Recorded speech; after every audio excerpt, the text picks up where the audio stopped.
Mbrëm në orët e vona filloi dezinfektimi i rrugëve nëpër qytetin e Tetovës me qëllim që të parandalohen mundësitë për përhapje të sëmundjeve infektuese nga vërshimet e Tregushtit. Ora është 23 ndërsa në qytetin e Tetovës po kryhet dezinfektimi nga toka i rrugëve, edhe atë rrugës industriale, rrugës Blagoja Toska, bulevardit e Ilindeni dhe bulevardit Iliria.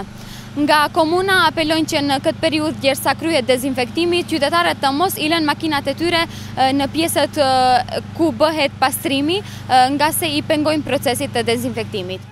Ministria e Shëndetësisë sot ka informuar se në rajonet që ishin të përfshira nga vërshimet nuk ka rreziqe nga kontaminimi dhe përhapja e sëmundjeve ngjitëse dhe se dezinfektimi zbatohet në mënyrë preventive sipas rekomandimeve të ekspertëve të higjienës dhe epidemiologjisë. Mendoj se kjo është një mënyrë e suksesshme e përfundimit të gjitha këtyre aktiviteteve, veçanërisht sepse këtë e bëjmë në koordinim me më shumë institucione. Bëhet fjalë për dezinfektimin e sipërfaqeve që ishin më së shumti të goditura nga vërshimet dhe të sipërfaqeve ku ka patur më së shumti lëvizje të makinave të transportit. Procesi i dezinfektimit do të bëhet nga toka me 15 kg klor në 5000 litra ujë dhe kjo mënyrë është e para e këtij lloji në Republikën e Maqedonisë. Jemi duke përmbyllur aktivitetin e pastrimit me dezinfektimin e plot të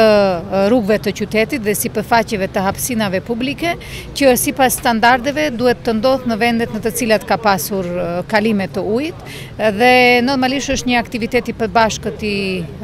komunës, i Ministrisë së Shëndetësisë, ushtrisë dhe policisë, me qëllim që të gjitha rrugët e qytetit dhe hapësinat publike të dezinfektohen dhe me këtë përfundimisht të përmbyllet, domethënë ajo faza e parë që ishte faza e pastrimit. Edhe sonte në orar të njëjtë do të vazhdoj dezinfektimi i disa rrugëve të tjera të qytetit.